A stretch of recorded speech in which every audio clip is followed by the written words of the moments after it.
بسم الله الرحمن الرحيم.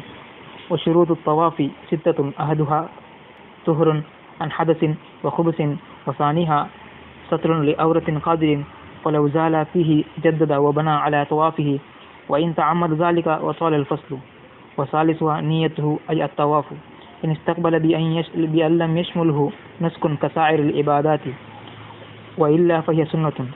ورابعها بدؤه بالحجر الأسود محاذيا له في مروره ببدنه أي بجميع شقه الأيسر. وصفة المحاذاة أن يقف بجانبه من جهة اليماني بحيث يسير جميع الحجر عن يمينه ثم يمشي مستقبله حتى يجاوزه وحينئذ ينتقل ويجعل يساره للبيت ولا يجوز استقبال البيت إلا في هذا.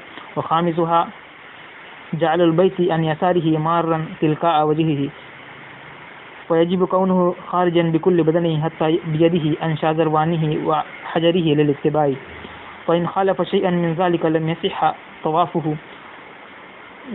وإذا استقبل الطائف لنحو دعاء فليحترز أن يمر منه أدنى جزء قبل عوده إلى جعل البيت عن يساره. ويلزم من قبل الحجر أن يكر قدميه في محلهما حتى يعتدل قائما فإن رأسه حال التقبيل في جزء من البيت. وسادسها كونه سبعا يقينا ولو في الوقت المكروه فإن ترك منها شيئا وإن قل لم يجزيه. بسم الله الرحمن الرحيم. الحمد لله رب العالمين وصلی اللہ علی النبی الکریم وعلی آلہ واصحابہ اجمعین. اما بعد. حج کے ارکان میں ایک رکن طواف افاضہ کا تذکرہ گزرا. اب یہاں سے طواف کے شرائط کو بیان کیا جا رہا ہے. طواف کی شرائط 6 ہیں. ایک، طواف کے لیے ہر قسم کی نجاست سے پاک ہونا. نمبر 2، ستر عورت ہونا، سطر کا ہونا. نمبر 3، طواف اگر مستقل کر رہے ہیں تو اس کی نیت ہونا شرط ہے. اور چوتھا، طواف کی ابتدا حجر اسود سے کرنا.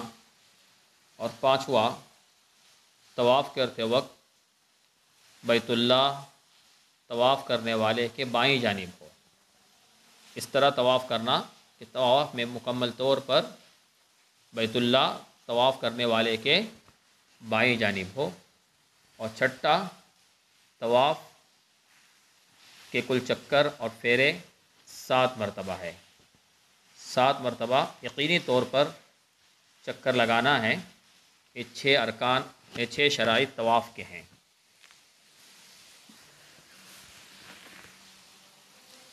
وشروط الطواف 6 کہ طواف کے 6 شرائط ہیں.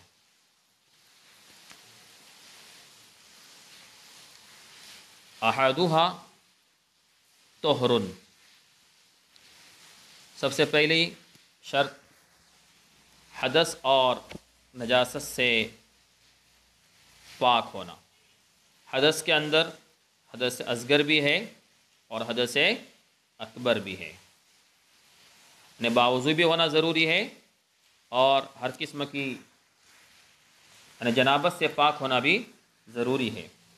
اسی طرح خبث، کپڑے اور بدن کا اور طواف کرنے کی جگہ مطاف کا پاک ہونا، نجاست سے پاک ہونا ضروری ہے.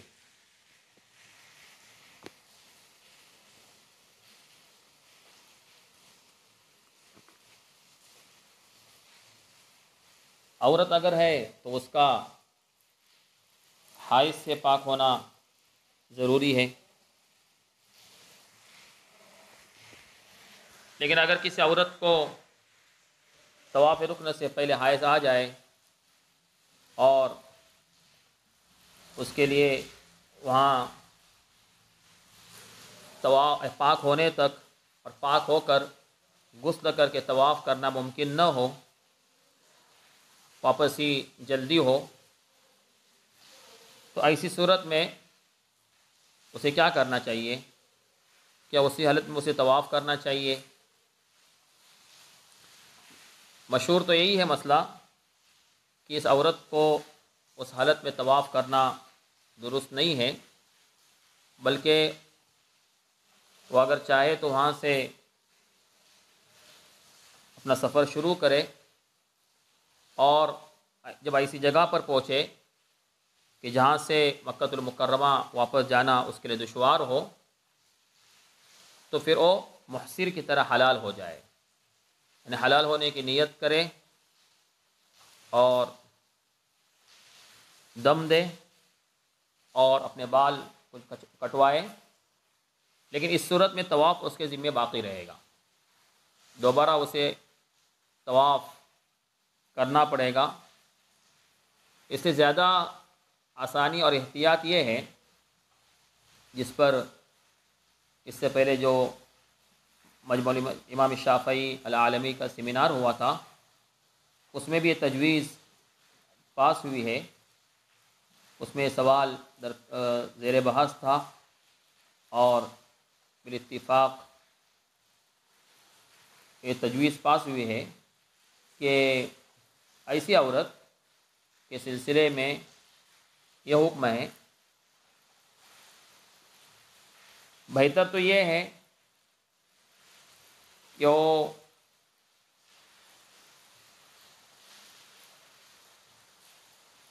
ہر ممکن کوشش کرے کہ وہ پاک ہو کر طواف زیارت کر سکے، لیکن اگر سفر کی تاریخ آگے یا پھر سفر کی تاریخ کو آگے بڑھانے کی کوشش کرے، اور اسی صورت میں اس کے لیے پاک ہونا ممکن ہے، لیکن کسی طرح کی کوشش کامیاب نہ ہو اور پاک ہونے سے قبل اس کا سفر کرنا ضروری ہو، تو ایسی عورت کم از کم ایک دن دوا یا کسی اور جائز تدبیر کے ذریعے نقا، یعنی مکمل 24 گھنٹے پاک ہونے کی کوشش کرے۔ مطلب یہ ہے، جب کسی عورت کو حیض کے ایام جاری ہو جاتے ہیں تو درمیان میں کبھی ایسا ہو جاتا ہے کہ پورا ایک دن ایسا گزر جاتا ہے کہ جس دن اس کو بالکل خون نہیں آتا ہے، کبھی از خود بھی ایسا ہوتا ہے، اور اگر دوا کے ذریعے اگر اس طرح ممکن ہے، دوائی کے ذریعے کہ مکمل ایک دن حیض اس کا رک جائے، اور اگر یہ ہو سکتا ہے تو کر لے، اور جس دن مکمل دن اس کا حیض رک جائے گا تو اس دن وہ غسل کر کے طواف زیارت کر لے، اس لیے کہ شوافع کے یہاں ضعیف قول کے مطابق ایام حیض کے درمیان کا جو دن ہے اور وہ نقا ہے، یعنی مکمل دن اگر اس کو حیض نہیں آیا ہے تو ضعیف قول کے مطابق اس دن کو حیض کا نہیں مانا گیا ہے بلکہ پاکی کا مانا گیا ہے۔ ایک شکل تو یہ ہے۔ اگر یہ صورت اس کے لیے ممکن نہ ہو تو عورت غسل کر کے مستحاضہ کی طرح مکمل احتیاط کے ساتھ طواف زیارت کر لے، اور بطور دم ایک بڑا جانور حدود حرم میں دے دے، اور اگر بڑا جانور دینے کی استطاعت نہ ہو تو ایک بکرا یہ مینڈا بھی دے سکتی ہے، اگر بڑا جانور دینے سے عاجز ہے تو۔ اسی لیے آپ کے اس کتاب کے جو شارح ہیں صاحب اعانہ نے انہوں نے نقل کیا ہے، وَالْأَحْوَطْ لَهَا أَن تَقَلَّدَ مَنْ يَرَى بَرَاءَةَ ذِمَّتِهَا بِطَوَافِهَا قَبْلَ رَحِيلِهَا۔ بعض ائمہ کے ہاں اس کی گنجائش ہے کہ وہ اس طرح کرے، مستحاضہ کی طرح پاکی صفائی کر کے طواف کر لے اور دم دے دے، تو ان کی تقلید کرتے ہوئے وہ اس طرح کر سکتی ہے۔ اسی بنیاد پر مجمع امام شافعی العالمی کے پہلے سیمینار میں تجویز کمیٹی نے یہ تجویز تیار کی تھی اور اس پر فیصلہ بھی ہوا ہے۔ دوسری شرط یہ ہے کہ ستر عورت، جو ستر حاصل کرنے پر قادر ہے اس کے لیے ستر عورت یعنی اپنے ستر کو چھپانا ضروری ہے۔ فَلَوْ زَالَ فِيهِ جَدَّدَ، اگر طہارت ختم ہو جائے، باوضو تھا، اس کا وضو ٹوٹ جائے، یا سطر چھپائے ہوئے تھا لیکن سطر اس کا کھل جائے جدد، تو طواف کرنے والا دوبارہ طہارت حاصل کرے اور دوبارہ سطر کو چھپائے۔ وَإِن تَعَمَّدَ ذَلِكَ وَطَالَ الْفَصْلُ، اگرچہ اس نے اس طرح جان بوجھ کر کیا تھا اور کافی فاصلہ بھی ہوا، ہوا اس کی خارج ہو گئی اور کافی فاصلے کے بعد، کافی وقت گزرنے کے بعد اس نے وضو کیا، یا ستر عورت یعنی سطر اس کا کھل گیا تھا اور کافی دیر کے بعد اس نے سطر حاصل کیا، تو اس صورت میں بھی جب دوبارہ اس کو حاصل کرے گا اور دوبارہ وضو کرے گا تو پھر طواف کو اثر نو کرنے کی ضرورت نہیں ہے، بلکہ جتنا طواف ہوا تھا، جتنے پھیرے ہوئے تھے، یا جس طواف کے چوتھے یا تیسرے جس بھی پھیرے کے اندر جس جگہ پر اس کا وضو ٹوٹ گیا تھا، اب وہیں سے دوبارہ طواف کو شروع کرے گا۔ وہ بنا اعلیٰ طواف ہی، وہ اپنے طواف پر بنا کرے گا، استناف کرنے کی ضرورت نہیں ہے۔ طواف کی تیسری شرط طواف کے اندر نیت ہونا۔ یہ شرط اس وقت ہے ان استقل، جبکہ خالص مستقل طواف کیا جا رہا ہے۔ کیا مطلب اس کا؟ اس کا مطلب یہ ہے کہ طواف حج یا عمرے کا نہ ہو، اس لیے کہ حج کا طواف ہے تو پھر اس کی میں نیت ضروری نہیں ہے، سنت ہے، اس لیے کہ حج کی جو نیت ہے طواف کے لیے وہ نیت شامل ہے۔ جیسے نماز کے اندر ہم نیت کرتے ہیں تو رکوع اور سجدے کے لیے الگ سے ایک نیت نہیں کی جاتی ہے، بلکہ نماز کی نیت رکوع اور سجدے کے لیے شامل ہو جاتی ہے، ایسے ہی طواف کے لیے بھی حج کی نیت یا عمرے کی نیت شامل ہوگی۔ لیکن الگ سے نفل طواف کر رہے ہیں یا طواف وداع کر رہے ہیں یا طواف قدوم کر رہے ہیں تو مستقل نیت جو ہے اس کے لیے ضروری ہے۔ اس لیے کہہ رہے ہیں بِأَلَّمْ يَشْمَلْهُ نُسُكٌ، اس وقت ہے طواف کے لیے نیت جبکہ کوئی نسک اس پر شامل نہ ہو۔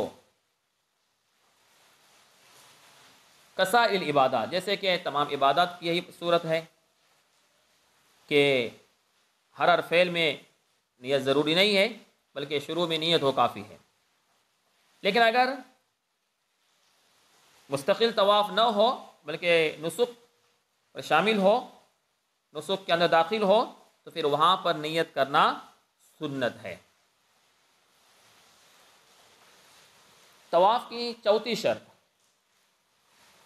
کہ طواف کی ابتدا حجر اسود سے ہوگی، طواف کی ابتدا حجر اسود سے ہوگی۔ محاذیا لہ فی مرورہ ببدنہ ای بجمیع شقہ الایسر، ابتدا اس طرح کرنا ہے کہ گزرتے وقت حجر اسود کی طرف رخ ہو اور اس کے محاذات میں اپنے پورے بدن کو گزارنا ہے۔ بدن سے مراد یہاں پر ای بجمیع شق الایسر، یہ بدن کی تفسیر ہے۔ بدن سے مراد یہاں پر پورا بدن مطلب ای بجمیع شق الایسر، اپنی مکمل داہنی جانب کو حجر اسود کے محاذات سے گزارنا ہے۔ اس کے لیے کیا کرنا پڑے گا؟ آپ کو رکن یمانی کی طرف کھڑا ہونا پڑے گا، یعنی رکن یمانی ہے، اس کے بعد دوسرے رکن کے اندر حجر اسود ہے، تو آپ حجر اسود کے تھوڑا پیچھے کھڑا رہے گا رکن یمانی کی جانب، تو اس وقت جو ہے آج جو حجر اسود کی طرف اپنا چہرہ کرتے ہوئے اس کو بوسہ دیتے ہوئے وہاں سے جب گزریں گے تو آپ کا پھر پوری داہنی جانب بھی حجر اسود سے گزرے گی۔ اس کے برخلاف اگر اس کے برعکس ہوا کہ آپ رکن یمانی کی طرف کھڑے نہیں ہیں بلکہ حجر اسود کے مطلب باب کعبہ کی طرف کھڑے ہیں، حجر اسود کے پاس ہی کھڑے ہیں لیکن باب کعبہ کی طرف کھڑے ہیں، تو اس صورت میں آپ کا پوری داہنی جانب جو ہے حجر اسود کے محاذات سے نہیں گزرے گی، بلکہ کچھ حجر اسود ایسا ہوگا جو اس طرف ہوگا جہاں سے آپ کی داہنی جانب بازو جو ہے نہیں گزری ہے۔ اس لیے حجر اسود سے ابتدا کرنا ہے اور اس طرح گزرنا ہے کہ آپ کی پوری داہنی جانب حجر اسود کے محاذات سے گزرے۔ اس کی وضاحت آگے صاحب کتاب نے خود بیان کی ہے۔ اور اصل جو ہے حجر اسود سے طواف کی ابتدا کرنی ہے۔ آگے جو کیفیت بیان کی جا رہی ہے، یہ کیفیت طواف کی صحت کے لیے ضروری نہیں ہے، بلکہ یہ ایک افضلیت کی چیز ہے، فضیلت کی چیز ہے۔ اگر اس کے بغیر بھی کوئی آدمی اس طرح اس کیفیت پر عمل کیے بغیر خالص حجر اسود سے طواف کی ابتدا کرے اور بغیر حجر اسود کی طرف رخ کرتے ہوئے کعبۃ اللہ کو اپنے بائیں جانب رکھ کر طواف کے پورے پھیرے مکمل کرے تو اس کا طواف درست ہو جائے گا۔ تو یہ جو افضلیت کی چیز ہے، کیفیت ہے، اس کو صاحب کتاب بیان کر رہے ہیں۔ وصفۃ المحاذات، اس کا طریقہ یہ ہے محاذات کا، اپنی داہنی جانب کو حجر اسود کے محاذات سے گزارنے کا طریقہ یہ ہے کہ ان یقف بجانبہ من جہۃ الیمان، کہ طواف کرنے والا رکن یمانی کی طرف کھڑا رہے۔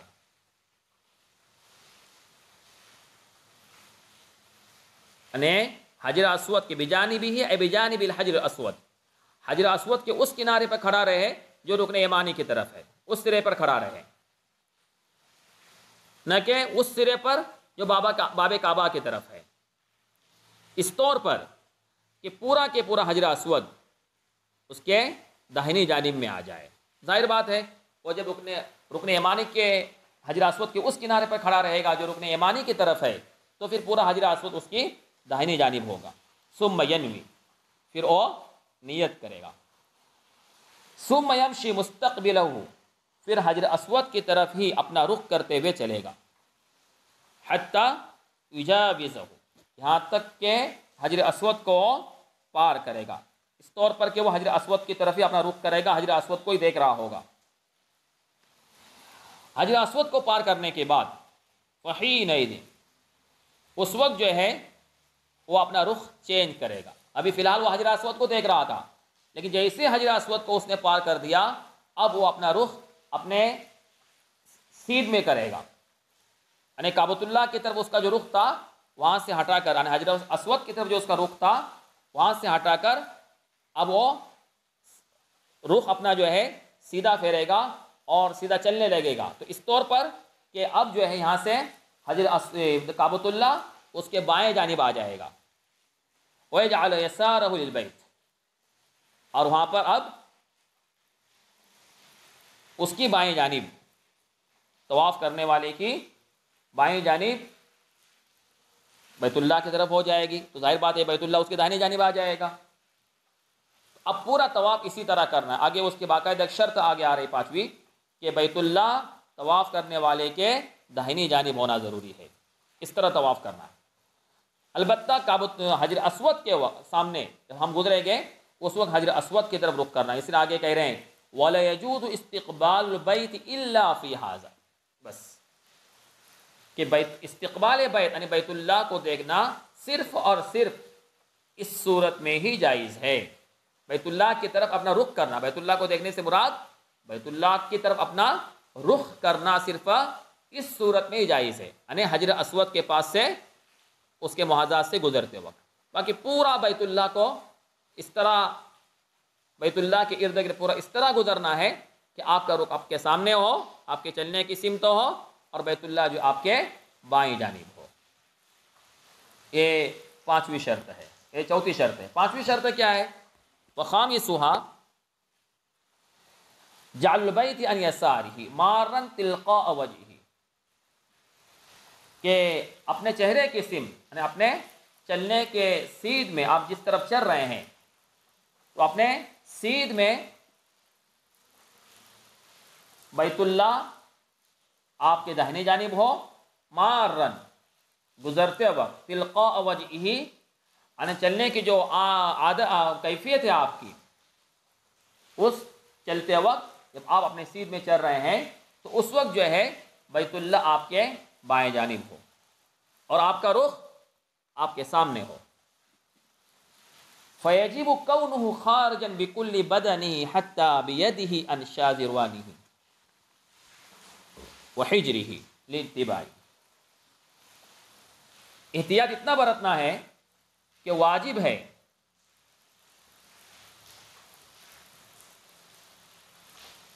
کہ طواف کرنے والا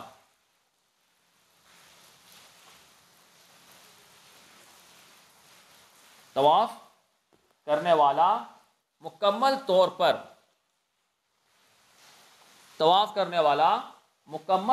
پر یعنی اس کا پورا بدن بیت اللہ کے باہر ہو،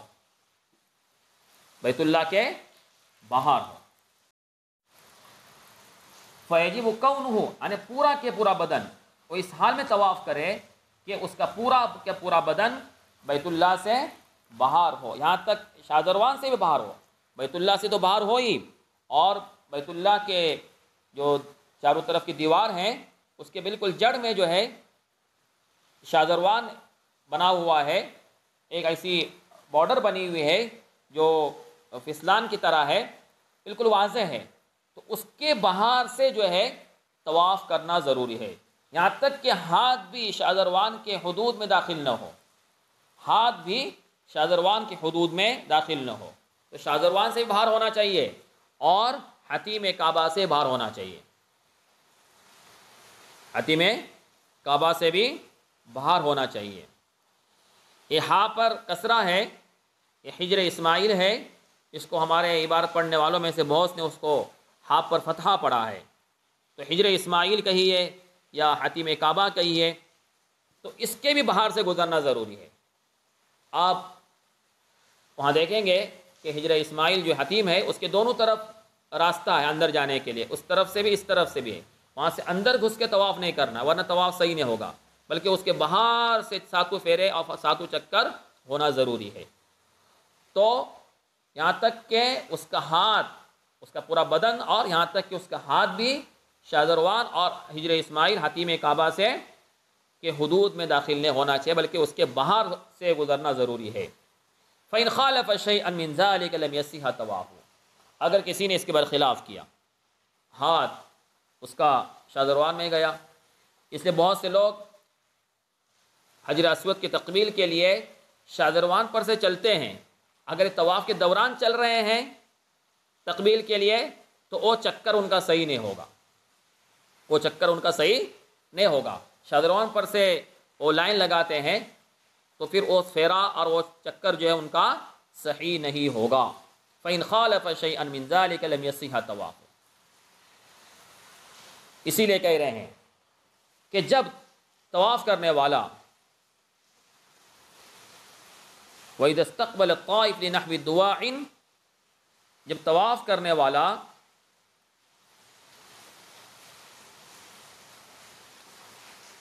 کعبۃ اللہ کا رخ کرے، یعنی کعبۃ اللہ کی طرف اپنا رخ کرے، دعا کے لیے کرے، یا آگے بات آ رہی ہے کہ حجر اسود کی تقبیل کے وقت اپنا رخ کعبۃ اللہ کی طرف کرے، تو اس وقت اس بات سے احتیاط کرنا چاہیے، فَلْيَحْتَرِزْ أَنْ يَمُرَّ مِنْهُ أَدْنَى جُزْءٍ قَبْلَ عَوْدِهِ إِلَى جَعْلِ الْبَيْتِ عَنْ يَسَارِهِ، کہ اب ظاہر بات ہے دعا کے لیے آپ کعبۃ اللہ کے رخ کیے ہیں یا حجر اسود کی تقبیل کے وقت آپ نے کعبۃ اللہ کا رخ کیا ہے، اس وقت آپ کے جسم کا ادنا جز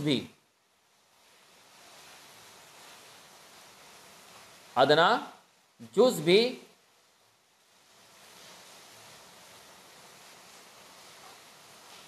آپ کا رخ جس وقت کعبۃ اللہ کی طرف ہے، اس وقت آپ کے بدن کا ادنا جز بھی اس حالت میں اپنی جگہ سے نہ ہٹے، یا پھر اپنے جگہ سے جو ہے اس حالت میں آپ ادنا جز بھی جو ہے، ادنا حصہ بھی جو ہے اس طواف کے اندر آگے نہ چلے، اس حالت میں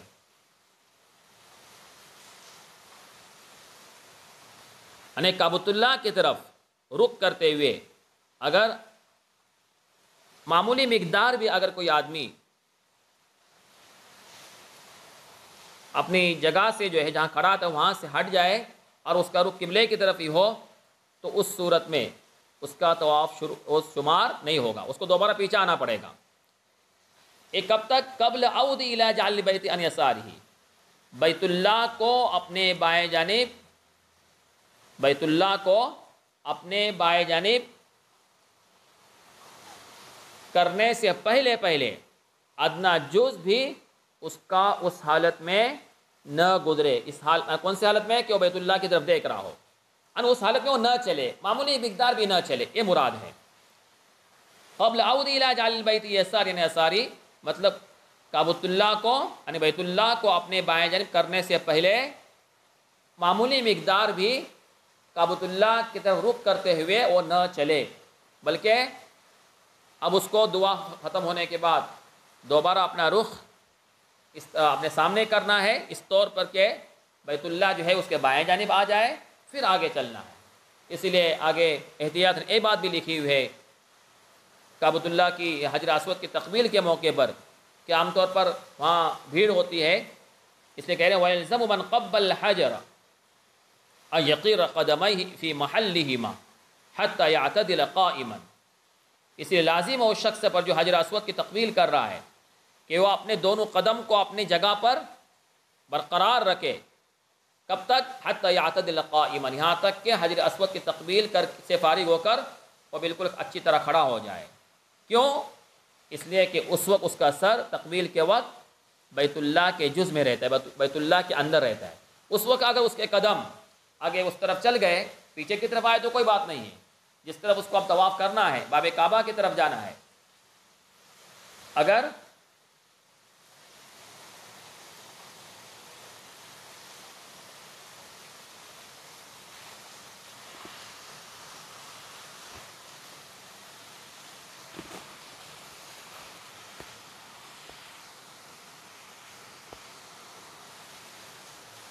تو اس کا سر تقبیل کے وقت کعبۃ اللہ کے جز میں رہتا ہے، حجر اسود کے اندر جو اس کے نیچے شادروان ہے، تو شادروان کے جز میں آ گیا اس کا سر.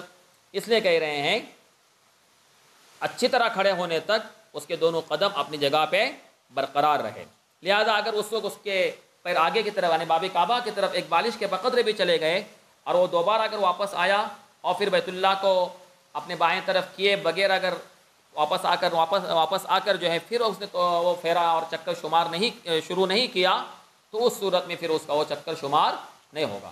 اس لیے احتیاط یہ ہے کہ ایسے موقع پر بھی ایک دو قدم کھڑے ہونے کے پیچھے آ جائیں اور پھر دوبارہ جو ہے بیت اللہ کو اپنے بائیں جانب کر کر اپنا رخ سیدھا کر کے پھر وہاں سے طواف کو شروع کریں. وَسَادِسُهَا، چھٹی شرط یہ ہے کہ طواف کے پھیرے مکمل طور پر یقینی طور پر 7 ہونا چاہیے. اگر طواف کے پھیروں میں شک ہو جائے تو کم کو اختیار کیا جائے نماز کی طرح.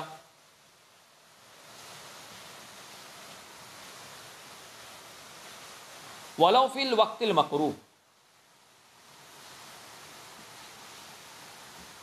مطلب یہ ہے